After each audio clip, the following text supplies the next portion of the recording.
தனியாக கட்சி நடத்துவது எவ்வளவு சிரமம் என்பது இனிமேல்தான் நடிகர் விஜய்க்கு புரியும் என எம்பி கார்த்தி சிதம்பரம் தெரிவித்துள்ளார். புதுக்கோட்டையில் செய்தியாளர்களை சந்தித்து அவர் பேசியதை சூப்பர் பைட்ஸ் பகுதியில் பார்க்கலாம்.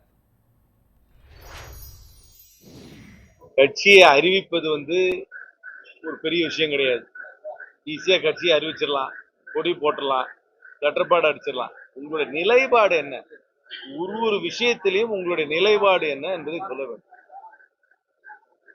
இது சமீப அரசியல், அதாவது கண்டெம்பரரி பாலிடிக்ஸ்ல உங்களுடைய நிலைப்பாடு என்ன, ஜிஎஸ்டி பற்றி உங்களுடைய நிலைப்பாடு என்ன, இன்சூரன்ஸுக்கு உங்களுக்கு போடுற ஜிஎஸ்டி பற்றி உங்களுடைய நிலைப்பாடு என்ன, அக்னிவீர் திட்டத்தை பற்றி உங்களுடைய நிலைப்பாடு என்ன, நீட்டை பற்றி உங்களோட நிலைப்பாடு என்ன, நீர் பங்கீடை பற்றி உங்களோட நிலைப்பாடு என்ன, அப்புறம் மாநிலங்கள் உரிமைகளை பற்றி உங்களோட நிலைப்பாடு என்ன அப்படின்னு ஒரு விஷயத்திலே அவங்க நிலைப்பாடை சொல்ல வேண்டும். இப்ப கூட லேட்டரல் என்ட்ரின்னு கொண்டு வந்தாங்க கவர்மெண்ட். அதை நாங்க காங்கிரஸ் கட்சி மற்ற கட்சிகள் அதோட நிலைப்பாடை சொன்னாங்க. லேட்டரல் என்ட்ரியை பற்றி விஜய் நிலைப்பாடு என்ன, அப்புறம் வக்ஃப் போர்டுக்காக ஒரு ஆக்ட் கொண்டு வந்திருக்காங்க மத்திய சர்க்கார், அதை பற்றி அவரோட நிலைப்பாடை சொல்லாமல் ஒரு அரசியல் கட்சியை ஆரம்பித்திருக்கிறேன், சுதந்திர போராட்ட வீரர்களை மதிக்கிறேன், தமிழ் புலவர்களை மதிக்கிறேன், எல்லாரும் தான் மதிக்கிறோம். Nothing special about. எல்லாரும் தான் பண்றோம், எல்லாரும் தான் நம்மளுடைய முன்னோர்களை மதிக்கின்றோம், நம்மளுடைய கலாச்சாரத்தை மதிக்கிறோம் சொல்வது ஒரு நிலைப்பாடு இல்லை. ஒரு அரசியல் நிலைப்பாட்டை சொன்ன பின்னர் தான் அது அரசியல் கட்சி எந்த இடத்துல நிற்கிறது என்பதை பற்றி நாம் ஒரு கருத்து சொல்லணும்.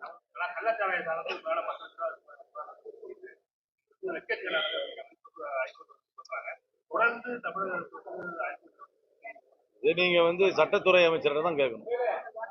அதனால ஆனா காம்பன்சேஷன் என்றத ஒரு ஸ்டாண்டர்டைஸ் பண்ணணும். நானும் ஏத்துக்கிறேன். இந்த ஒரு இழப்புக்கு ஒரு மாதிரி, இன்னொரு இழப்புக்கு இன்னொரு மாதிரி கொடுக்காம கொஞ்சம் ஸ்டாண்டர்டைஸ் பண்றது நல்லது. வீட்டுல நம்ம பசங்களை வளர்க்கும் போது நீங்க பெண்களை மதிக்க வேண்டும் என்று அவர்களுக்கு அந்த சின்ன வயசுலேயே ஊட்டி அதை அவர்களுக்கு அதை தெரிவிக்க வேண்டும். இது அரசாங்கம் இதை தடுக்க முடியாது. அரசாங்கம் தவறு செய்தவர்களுக்கு தண்டனை வாங்கி கொடுக்கலாம், விரைவில் விசாரணை நடத்தலாம், யார் உண்மையாக இது மாதிரி செய்திருக்கிறார்கள் என்பதை பார்க்கலாம். ஒரு சம்பவத்தை எந்த ஒரு அரசாங்கத்தாலையும் தடுக்க முடியாது.